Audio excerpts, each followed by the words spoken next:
Welcome, House of Champions. Use your friends, dropping your comments and questions in the chat, and make sure you hammer, and I mean absolutely hammer, the like and subscribe buttons as we get stuck into the Champions League round of 16 tie second legs. We wrap it up for this week in the House of Champions. Today we got Nigel Rio-Coker, there's Michael Lahoud, and Jonathan Johnson all the way from Paris. JJ, I'll start with you. What's up, man?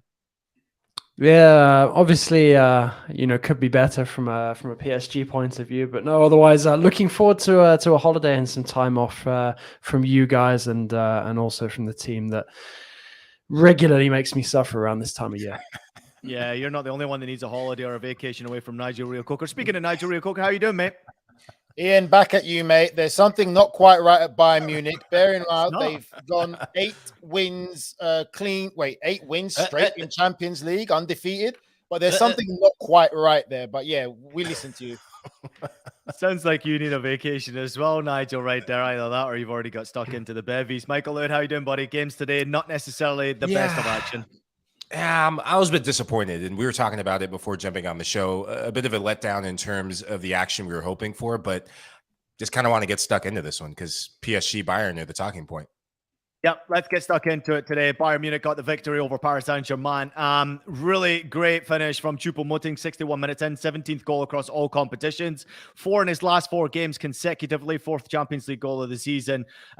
May I say he was probably assisted by Verratti right there. Mistakes, JJ costing Paris Saint-Germain in this competition again. Serge Gnabry came off the bench and wrapped things up. 2nd Champions League goal of the season for him. Also got 9 in the Champions League. Another sub, João Cancelo with the assist right there. But I guess the big talking point will be that first half performance and the opportunity that was thrown away, JJ, by Paris Saint-Germain. Vitinha with an open goal. Great defending from De Ligt. There's no doubt about it. It was good defending. But PSG had their chances in that first half to make this a really interesting tie. Yeah, absolutely. I mean, I think, Vitinha will be kicking himself. Galtier will be disappointed as well. I do think sort of before we get into the nitty gritty, there was an element of misfortune. I mean, I guess you could say in many ways, Galtier knew he was gambling with Marquinhos. He had trouble during the warm-up. But then again, knowing that Mukiele was also carrying an injury, putting him on instead of Bitshiabu, that was also a risk. So you could say that there's bad luck that PSG got so many injuries in such a short space of time, given that they already had a few players missing. But equally at the same time, I mean, it was... Despite that, PSG still had enough quality available to them to put in a better performance. Obviously, if Vitinha scores that goal, then maybe things change. But really, I don't think it was the right approach from Galtier. I think he showed his inexperience sort of in this kind of caliber of Champions League game. And I think there were too many passengers in that PSG team as well. I include Lionel Messi in that. What I will say as well is Bayern Munich absolutely deserved to advance over the 2 legs. I thought their setup for the second game was very impressive. I thought De Ligt, really impressed me and won some points because I haven't always been convinced by him since he moved from Ajax to Juve and then to Bayern. But I thought Upamecano had a big game as well. Sommer actually was sort of uncharacteristically a bit suspect. Donnarumma made a couple of good saves as well, but then had his sketchy moments. But really, this was an opportunity missed for PSG. And, it feels like it's got to be the end of the road now for some of these players. You expect the likes of Messi, Ramos to move on. The one thing that I actually would say, though, is of all the players at PSG, I thought I'd be hammering tonight. I actually thought Ramos was pretty much the best player for PSG. Thought he showed, great... leadership in a very difficult moment, had a couple of good headers from the corner as well. Honestly, it's very disheartening, I think, covering PSG, in such depth and then seeing them produce that kind of thing. And I think there are reasons to feel optimistic for the future. Everyone knows how good Kylian Mbappe is and can still be. Warren Zaire-Emery as well looked very energetic when he came on, very lively, a player to watch for the future. But ultimately, it really feels like PSG never really got going in this tie, let alone the match. Yeah, I feel like we've seen this script before, and this was probably the poorest iteration of it. This is what happens in the pits and the perils that come when you have your team built around 2 superstars, 2 individuals who on their day, especially the last 2 or 3 weeks, have been lighting it up in Liga, lighting it up. And this was supposed to be tipped to be the heavyweight matchup. And PSG were tipped to give maybe a bit of the first punch in what could have been a knockout blow, but it was much ado about nothing from Lionel Messi. And I'd love to see the stats on Lionel Messi's recent record against Bayern Munich. They seem to have the experience of how to play against him. I thought that Joshua Kimmich and Leon Goretzka, the ground they covered to squeeze the space on Messi and back press, and also get up and force turnovers in PSG half, that you have to tip your cap off to them. That's just a tactical recognition on where the most dangerous player and most creative player for PSG is, because you have to get the ball to Kylian Mbappe. And Ian, you had said this about the high line that Bayern were playing in the early minutes of that game. Bayern did well to adjust to it, because if you can snuff out the supply line to Kylian Mbappe, you suffocate PSG. Did it in the second half. Yeah, go ahead, Nigel. I'm going to be very vague on it because Michael and JJ have touched on most of the technical aspect of it. Let's just say what it is. The better team won. And I use the word team to emphasize that a lot. Bayern Munich are a team. PSG have some individual stars, some difference makers. But in the modern game of football, if your difference makers don't compete and don't work hard, you've got no chance of winning at this level now, because every player is so athletically gifted. Messi, for me, was not interested. He looked like a Lionel Messi that has his head somewhere else completely, whether it's negotiations for where his future is going to be. He wasn't interested, because we've seen Messi play. When he wants to play... Or is he just getting old, Nigel? Is he just he's not getting old. He's still got it in the bag. He just wasn't interested in the game today. Hold on, my son's causing a bit of a pain outside. You're fine. Yeah, let's go. He didn't want to play. Because you're talking crap about his favorite player. Yeah. Anyway, he wasn't interested, because we've seen at times where Messi wants the ball. He will go and get the ball and he'll run and face people and run through 3 or 4 people. Half the time he was walking. I spoke to Ian briefly about it. Bayern played such a high line, and I thought the difference that could be made was the fact of Paris Saint-Germain had the luxury of Mbappe to go in behind. All they have to do is with the right ball and the right pass in the right moment, Kylian Mbappe could get in behind that high back line. They didn't play to that. Everyone wants to play football. For me, look at the subs that Bayern Munich were able to make. When you talk about Sane, Mane, Gnabry, Cancelo comes on and then all of a sudden already has an assist by coming onto the pitch. That's the difference between having a team dynamic and a bunch of individuals to try and win something. And I think, again, it goes about when we talk about institutions. And I've been a big fan of Bayern Munich. I know Ian has been a bit of a Bayern hater. There's something not quite right at Bayern, but they've won every single game in the Champions League so far, 8 undefeated, I believe. And there's something very right about Bayern Munich when it comes to this competition, the standards and what's expected. And for me, can they win it, Nigel? I said that they could win it. I said it from the start when we used to talk. You used to mock me. They're not going to get out their group. They got out their group. Look at that team performance and team dynamic. Look at the subs that they have. Look at how they play. Musiala, for me, I'm going to give a special shout out to one player, Alphonso Davies.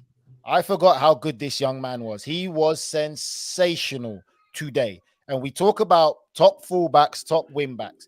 If you're not saying Alphonso Davies' name in world football, of him being one of the top and best fullbacks in world football, then you know nothing about the game.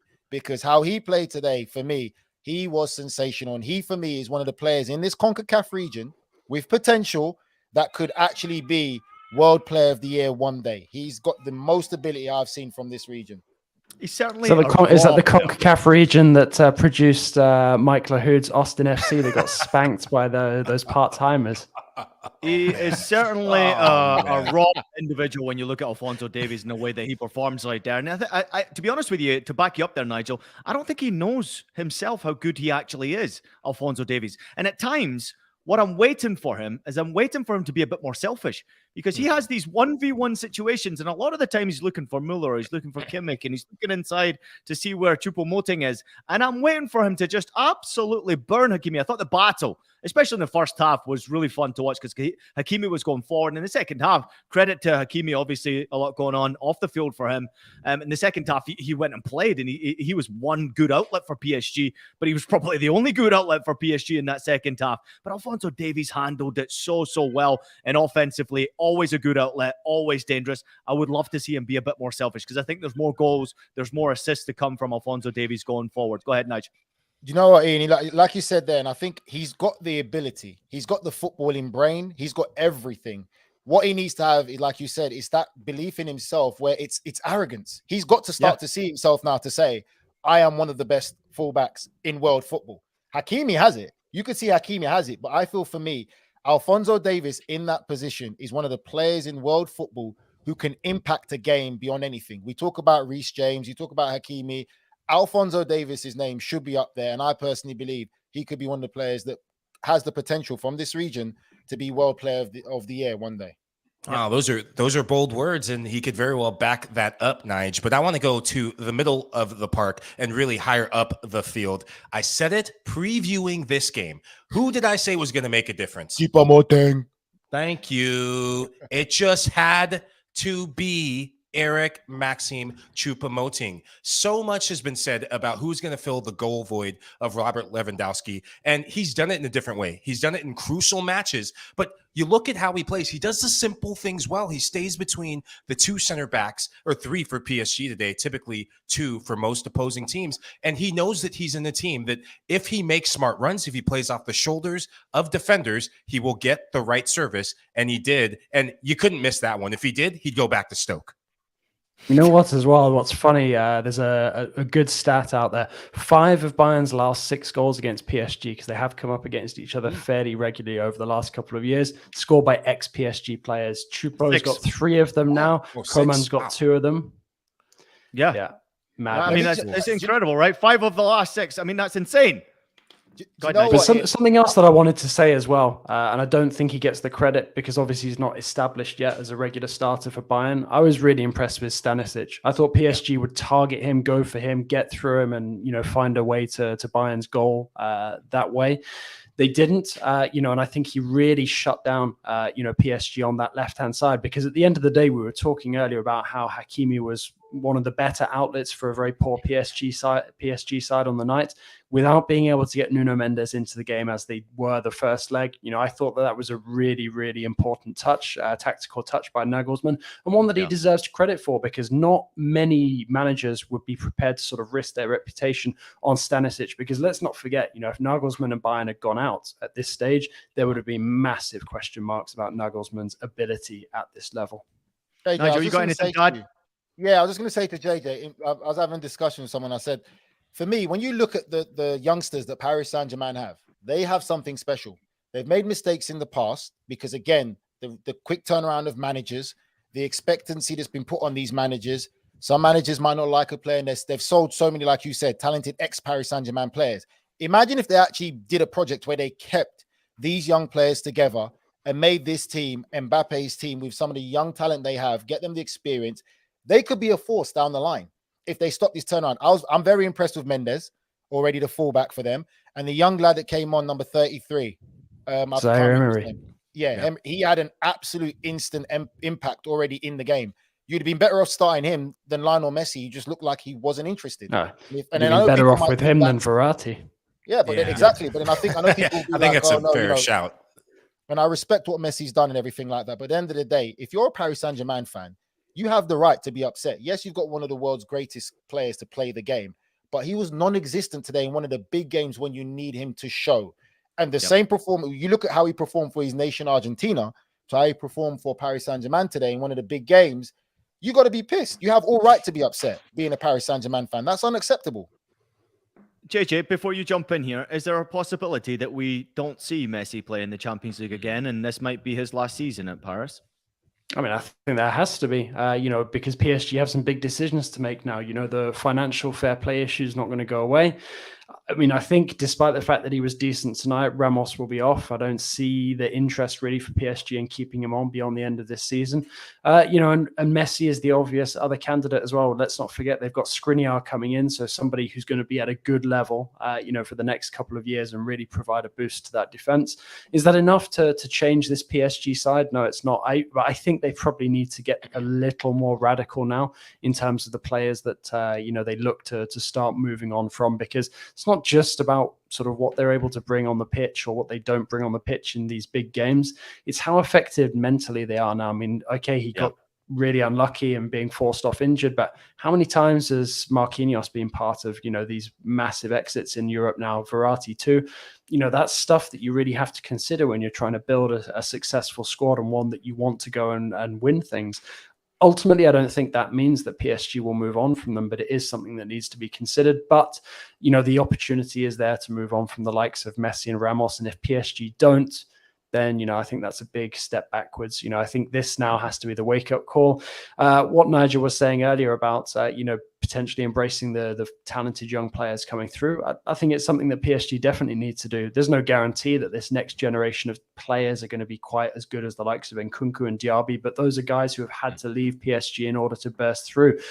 If PSG can actually give guys like Zaire Emery, a chance to prove themselves, maybe they develop into that level of talent actually in Paris without having to leave. But, it would be a big call. And I think it needs some, at least some medium-term vision. Do PSG's owners now have that with the World Cup behind them? It's a debatable point. And obviously with the injury to Neymar, it's going to be difficult to move him on as well. So, there's a lot for PSG to chew over in the coming weeks as well. I think, and I'll keep it very quick, I think this could very well be the last time we see Messi in the Champions League, very much so in a PSG jersey. So much uncertainty about what happens with this contract not being signed yet. But I look at the body language, and there's losing a game and being upset, but he had the facial expression of someone who knew it was the end of something. Great comment coming in from Vic right there. He said, JJ, before we let you go, can we offer you Aubameyang and Ziyech on the cheap? I mean, we can laugh about it. And to be honest, I don't really understand the push to get Ziyech at the end of the January transfer window. But if PSG had him, I think he could have given them the kind of spark that they needed to at least pull a goal back. I think the fact that Soler was on the bench and didn't come on at all, I don't even think he warmed up. And, I think that speaks volumes about what Galtier feels about a lot of the players that have been put at his disposal this season. Yeah, for sure. Hey, listen, great stuff, JJ. We appreciate you. We're going to let you go because we know you got a lot of work to do. Make sure everybody goes and follows JJ, obviously, of course, on his social media platforms, but also on CBS Sports' website, and catch up with the great articles that are about to come out. Great comment just coming from Rocco Sage. He said, love me some PSG and Bayern, but I cannot wait to talk about Milan. We'll wait no more, Rocco. We've got a big announcement coming right now, and then we're talking about your Milan next. Magisterial here. Artilharia do Campeonato Brasileiro. Colpisce ancora. Golazo. All right, so there you have it. If you were watching the pregame show on the Champions League today, Kate Abdul was mentioning that there was great news for US soccer-based soccer fans coming soon to a TV near you at a CBS Sports Golazo network. A first-of-its-kind 24/7 soccer network. Oh, yes, the network will feature a weekday morning show, news, live matches, highlights, and so much more for free. Tune in April 11th on CBS Sports app, Pluto TV, Paramount Plus. Oh, my word. 24-hour soccer. Yes, please. I feel like CBS Sports is changing the game, Michael Lahoud. I feel like soccer in this country is ready for 24-hour soccer. Previously, before, we have seen it, but it's not necessarily succeeded because the demand wasn't there. But now more than ever, I feel like the demand is there. People want soccer, and people are more knowledgeable at soccer than ever before. Yeah, and let's give a golf clap to the higher ups for bringing this to fruition. I'm excited for it because I think this is the next iteration of what the game needs and what the game means. We've seen just the appetite for the game at the most recent FIFA World Cup. We got to work on it, which was an amazing experience through our pod and the network. And now to be able to have 24 hours of, say, maybe in the future, House of Champions, amongst other potential shows. And obviously the first show getting out of the gates, the morning show, I can't wait. And just one of the things about being a part of this network that's a big bonus. Nigel, I know you love soccer. You live and breathe soccer. You played the game professionally. You love talking about the game. We love reading about the game. We live and breathe soccer. And to see soccer changing and development in this country now, where now obviously is your new home, it's great to see because US soccer's fans out there, they really want it more and more now than ever before. They do. It's the world's biggest sport, whether people like it or not. I don't care what country I'm in, what place I'm in around the world. I've been fortunate to travel around the world. Football is the world's biggest game. And I know you call it soccer. I call it football, all right? I'm English. So football is the world's biggest game, geezer. And it's always growing. People love it.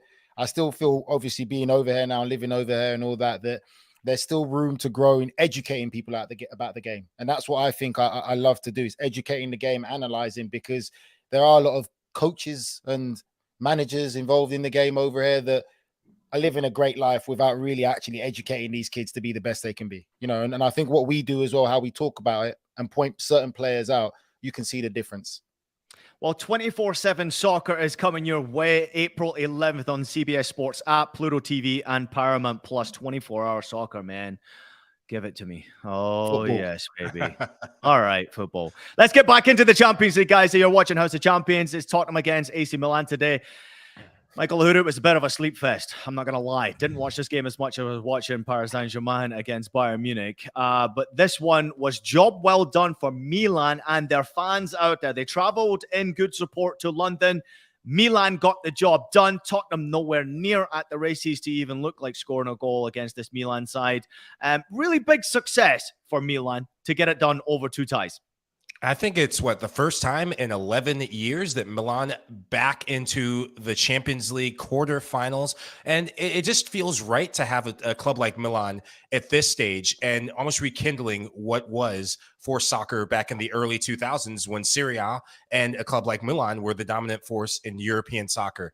But man, before I even hammer Tottenham, let's just put a pause on Tottenham. Let's stick with the positive about Milan. I thought it was a good tactical wrinkle to give the likes of Rafael Leao and Brahim Diaz a rest at the weekend. I know I was hard to them yesterday, and even in the preview about how they played against Fiorentina. Hey, these 2 players looked well rested. I don't think Tottenham Hotspurs had a clue what to do with a player like Brahim Diaz. James Benz had said it, being there in person, watching it from Tottenham Hotspur Stadium. Spurs look labored. They look out of ideas. And at the end of the day, not deserving to go through to the next round.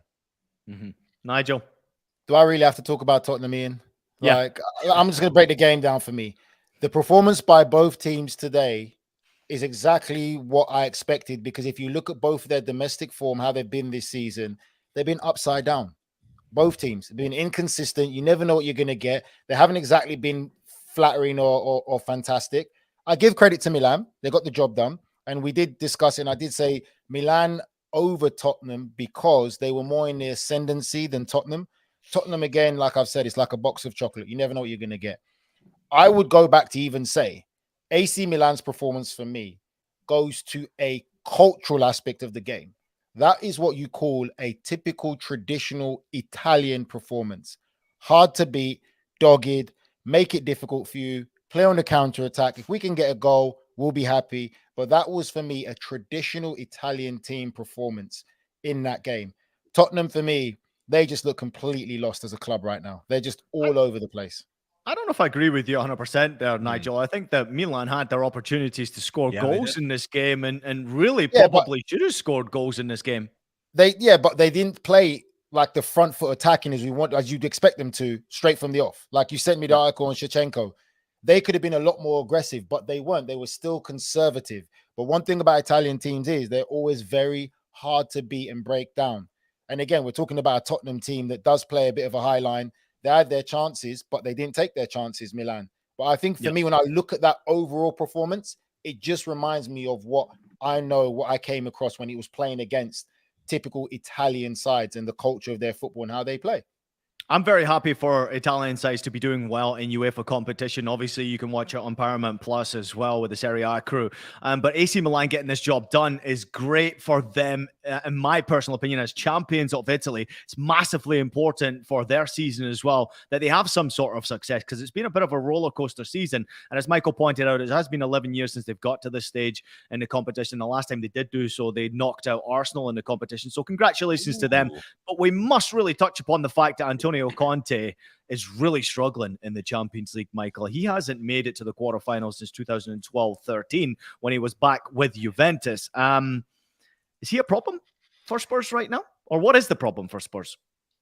I think that Tottenham Hotspurs don't have a plan B. They're set up to play one way and one way only. I think it's a bit of stubbornness because the success Conte's had in Italy and previously coming to the Premier League and having the same sort of tactical philosophy under Chelsea. And we've seen that before. Jose Mourinho, no, not Italian, but a defensive-minded coach coming back into the Prem and saying, well, this is how I play, and either you do it my way or it's the highway. The clock is ticking on Antonio Conte. If there was ever a time for Conte out hashtags to start creeping up, now is the time. But if they do not get top four, Arrivederci. Ciao, Antonio. He's back to Serie A, and we'll be seeing him week in and week out on Paramount Plus. He'll be US soccer boss in about 3 months' time, Mike. Yeah, Nigel. them US soccer players won't know what's hit them if he gets to become manager, mate. Is he a goner? Ready for the Conte, huh? Is he a goner? Honestly, I honestly don't know. You know, because you never know with Tottenham. Like, this is Tottenham that I've seen for such a long time for me. And I think Antonio Conte's ways are not bad, but it's just the players that he has. He had the players at Inter Milan, and it worked. It was successful. The Tottenham players that he has there don't work for him. And I think that when we look at managers and we give credit to managers, there's always going to be a period where managers have those type of players and the players with the mentality to work for the manager's benefit. It's not always that case when you go to different clubs. And that goes to talk about managers who are top class managers who can adapt and change to the ever-changing game of football, because you're not going to have the same players with the same mentalities, with the same attributes, with the same appetite for success. It's all different in different places. I feel Conte's style does work, but he has to have the right dressing room. He has to have the right style of players. And at Tottenham, for me, it just doesn't work. It's not working. They haven't performed or played a great game of football in a long time. And even from the start of the season, when we were getting results, we were giving them credit saying they're not playing great, but they're getting results. And that's all people care about. That's all football fans are caring. They're winning, they're getting their draws. Then when the results start dropping and not getting the results, the performances start going worse and worse. Then that's when the microscope gets bigger and bigger. Yeah, no doubt about it here. BX Gunner just mentioned, as you saw across your screen, said Tottenham's day is fast approaching. Del Boy Zero. Conte didn't bring in good enough players, so it's a big question mark right there. Amy jumping in and saying Conte should pack up and leave tonight for good. Vic jumping in and saying end of the road for Conte. It is time to give Poch a call for Spurs. And then Ed, which is an interesting comment right here, saying that people need to finally accept that Spurs are not a big club. Ian. This is the history of the Tottenham. You know, E. Albro's comment, I think he wants to leave. I think that as well. I actually feel that because he said it a while ago. What makes you think that, though? What makes you think that? Let's think he's been obviously in hospital. Made comments before he had his operation about family and friends. And obviously when Gianluca Vialli passed away and about going back to Italy, he made 1 or 2 comments. I feel he doesn't want to be there. He's not a man that stays at clubs for long. He's already made rumblings about being able to recruit and get players in. Tottenham are not going to give him money to spend to get the players in. He's just going to go. He knows what his value is. He knows what his stock is. He will always get another top job in Europe. He's not going to kill himself to stay at Tottenham. You're going to love this one, Nigel. Tottenham 0, Milan 0 has ended Spurs' run of 147 consecutive home games in all competitions without a goalless draw since a 0-0 against Swansea at Wembley in the Premier League in September 2017. That's 5 years and 173 days without a 0-0 game. Let's talk about Heung-min Son real quickly. Obviously, we discussed it yesterday on the show about him potentially being not as good a player he previously was, or maybe coming to the end of his top quality career. Go through some of his stats on the game today. He touched the ball 38 times. He had 1 shot, which was blocked. He is a player right now that you would say is maybe on the bubble, Mike, because Tottenham need to try and start to get better. And if Son's not producing this year, certainly from the get-go where he went through a long period without scoring, it's not looking good for him in his future at Spurs. No, it's not. And this is a player that they built the team around alongside Harry Kane. And it was really, last season, was he tied for lead in Premier League for the Golden Boot? And now he looks like a player that I wouldn't even put him in the starting 11 for Club Brugge. That's how bad he's been playing. No disrespect that's for all the harsh. That's too fans harsh. out there, but he's been that bad. That's silly. That's silly. He's been that bad. Scott Barker would have loved to have had him this week, though. I'll tell you that much.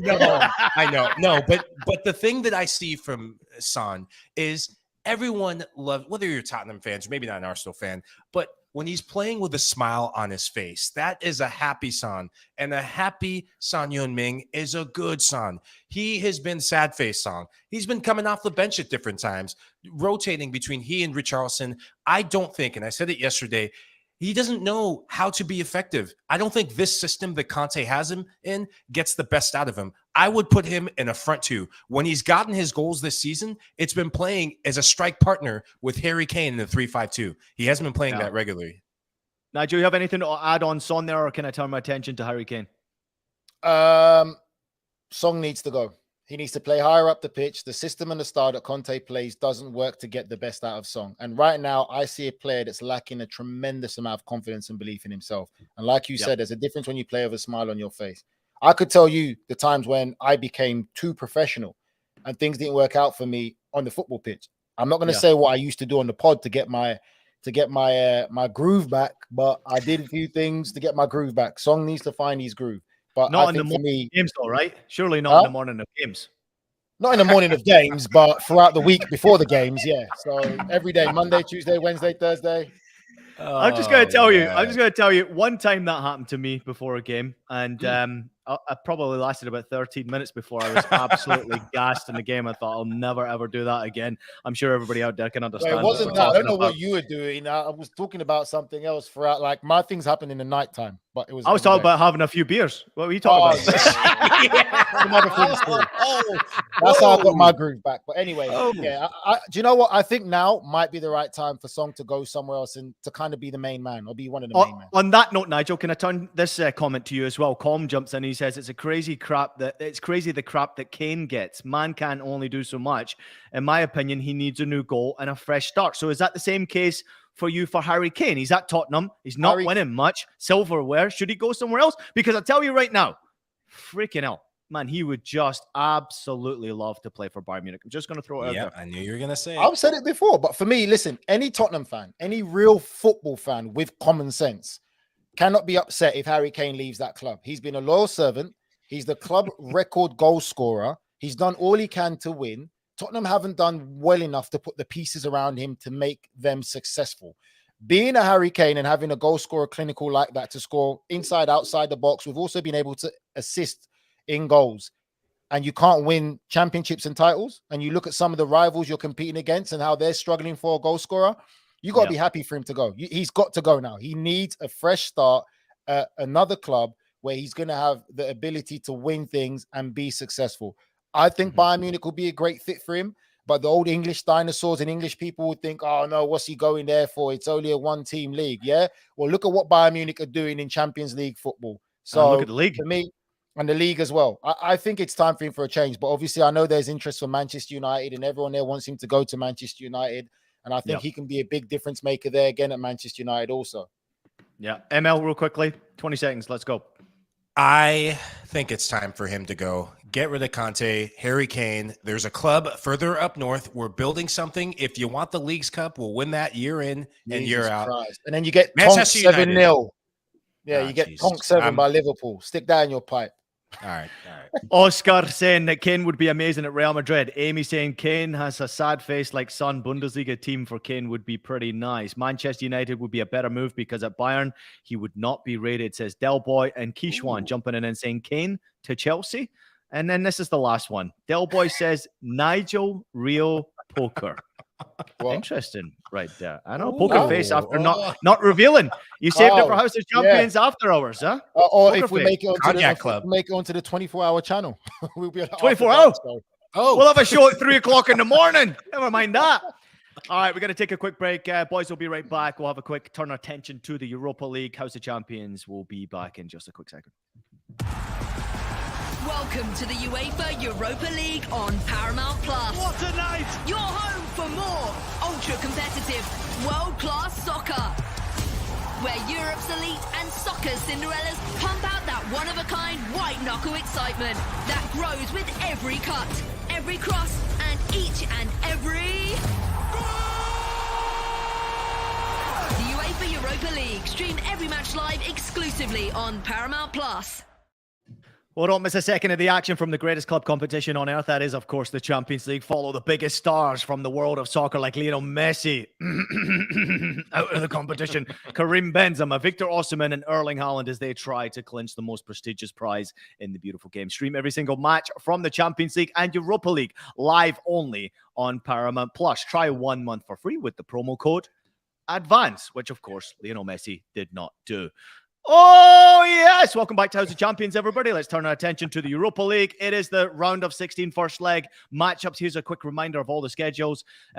Fixtures, should I say. Fenerbahce, Sevilla, Sporting Lisbon, Arsenal, Juventus, Freiburg, Leverkusen, Ferencváros, Manchester United, Real Betis, Shakhtar Donetsk, Feyenoord, Union Berlin against Union, someone else I can't pronounce, Roma versus Real Sociedad.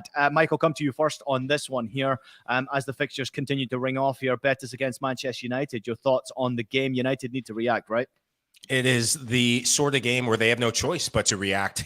I'm sick and tired of seeing 7-Up cans, even on today's coverage. 7-Up cans. I'm pretty sure my neighbor left a 7-Up can in front of our house. And no better way to shut everyone up than reacting in a European competition. They did that against Barcelona to really create more believability of what this club and this team could do under Ten Hag. And they paid dividends in the League Cup final. They will need to have a professional performance of their lives against Betis, because I think that could be a trap game for them. Betis are no sleepers. I mean, they got the draw against Madrid at the weekend. They're a team, when they show up on their day, they do have players, Canales, Iglesias, they do have players who can catch you if you're not coming with the right stuff.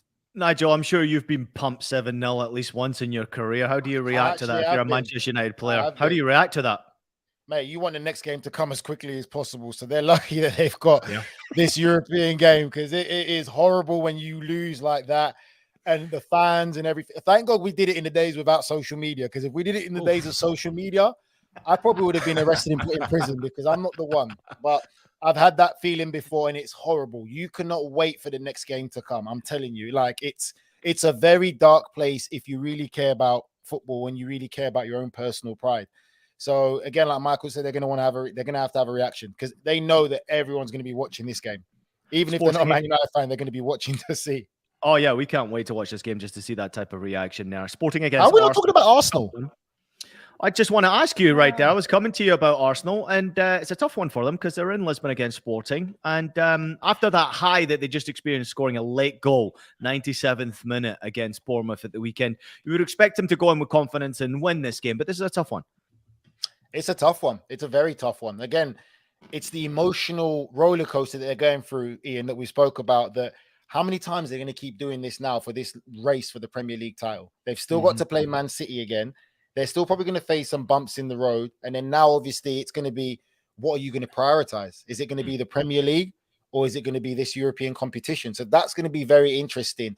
I personally don't feel that they've got the squad strong enough to truly rotate to compete on both fronts. And for me, if we're going to talk about Premier League Player of the Year, I'm going to say it out there with confidence. Saka's name better be in people's mouth, because I'm hearing people talk about Casemiro, which has been sensational, making an impact just like Eric Cantona. No, Saka's name better be in people's mouth, because let me say this now.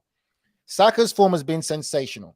And when he doesn't play for Arsenal, Arsenal is not the same team. There's a big difference. I know people will say, oh, you know, he's just like Phil Foden for Manchester City. No, he's not.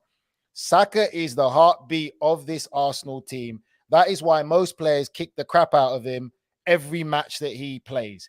There's a difference. Foden plays in a system. Foden can be good at times for Manchester City. He's just found his form again. But for me, if people are not saying that Saka's name should be mentioned for Player of the Season right up to now for the Premier League, you don't know football. Ed says, sorry, Nigel, Haaland's going to win this one. He also says Saka will get young. And that's probably the way it's going to go, right? I mean, they're both very young players here. Yeah, but you have a goal scorer who's probably going to break a record, Nigel. He's going to go very close. 100% he's going to break a record. I'm not disputing that. But then if Arsenal win the league title, Saka should still have a right to be Player of the Season. Let's be real about that. Like, I know we go so much into this whole goal scoring thing, but if you look at performances, we can't say Haaland has performed amazing every single game. He scored goals, no problem. But for performances, week in, week out, Saka's been a beast, and he was great in the World Cup as well, bar one game or so. He deserves to win it. If Arsenal win the Premier League title, Saka, for me, is a Player of the Season. I'm not taking nothing away from Haaland, because he's been sensational as well. But I'm talking about performances. Let's go back to football when it's about performances of what you see and not just stats. Well, let's not forget the season's not yet done as well, Nigel. So if you would imagine that Haaland does go on and break the record, but Arsenal clean up and win the Premier League, and they rely on Saka to come up with some assists, because I think he's got, 9 assists, 10 goals already in the Prem this year. I mean, those statistics are not bad at all from a player who's not sitting right in front of goal. He's got to do a lot of effort to actually get those types of assists, the statistics. So I'm really impressed with what he's done. We've got a few agreeing with you there as well. Lukeshi Rai saying, I agree with you, Nigel, on Xhaka. Absolutely no doubt about it. Nigel always speaking the truth. That one comes in from Oscar. And Louis Sa says that Saka so far. I agree with you there. But then you have Christian jumping in and saying Haaland has the most in the EPL. So obviously it is going to be very difficult because the goals talk at the end of the day, Nigel. No, 100%. But again, you think about this, Ian, though, like I'm saying again, I understand about goals, but how many times have we been able to say Haaland was missing? How many times have there been conversations where we say Man City need to get Haaland more involved in the game? How do we get him more involved in the game? You've never had that conversation about Saka. Saka's been performing consistently, scoring and creating and being the main key danger man for Arsenal. And if they win the Premier League title, I understand Haaland's going to break records. But if you're talking about the best player in the league, for me, Saka wins it. Because you've never had a conversation to say, oh, Saka's not performing, or, Arsenal just as good without him. No, I understand that. But for me, again, it goes to this generation we're in, and you know it yourself, where it's gone all of a sudden about goal scorers. And I'm not a big fan of that, because a defender can be as influential to a team, a goalkeeper can be as influential to a team, and so can a midfielder. And for me, Saka has been fantastic throughout, and no one blows his trumpet, and I'm going to blow his trumpet because I'm hearing names and discussions. He deserves it. I think it's a great shout there, and I think it would be a great discussion by all of us here at House of Champions. If we get the whole crew together, we can have a roundtable, real discussion about who deserves it, who should get it. James will probably be in there as well. He's got some controversial comments at times. But I will say this, though, it's a great discussion. And there was also a great talking point from Thierry Henry on one of the Champions League pre-game shows recently, where he broke down Erling Haaland and how different he is as a goal scorer, how the runs he makes and what he demands as a goal scorer, and also what he's not doing that he should start doing. I thought that was absolutely phenomenal from Thierry, and I'm sure it's out there on social media, especially on YouTube, if you want to go find it. Real quickly, Nigel, before we get to our final thoughts here, I want to ask your quick opinion on the Europa Conference League, because West Ham are in action against Larnaca. They desperately need to get something going confidence-wise, right? Jesus Christ. I think for me, if I was West Ham, I'll concentrate on the Premier League, because we saw what that run did to them last year, and Premier League, they're having a tough time. And that from the bottom of the Premier League to, I believe, like 12th place, there's only like maybe 4 or 6 points separating these teams. Like, it's very tight. It's very dangerous. There's a lot at stake if they get relegated. I think their priority should be the Premier League. It's not looking good right there. And then obviously now there's some reports coming out about unrest in the dressing room. So I worry for them. I really do. I think Moyes will probably change the team and put a weaker side. I can't see them prioritizing Europe. I think maybe you can get some confidence, though, if you actually get a victory against Larnaca. If you put 3 or 4 on the board, you bring that confidence back to the Premier League. Obviously, you've got big games coming up, but it is very compact, very tight. Animal. It is different completely. Animal, Ian. It is. And you saw what happened to them as well last season with the European run. Yeah. It certainly cost them at the end of the day, because they were pushing for a top European place, and they really messed that up at the end of the day with that European run that they were having. So quick final thoughts on Parker being released by Bruges. Obviously in the Champions League, nowhere near good enough Bruges, and Parker finding himself out the door.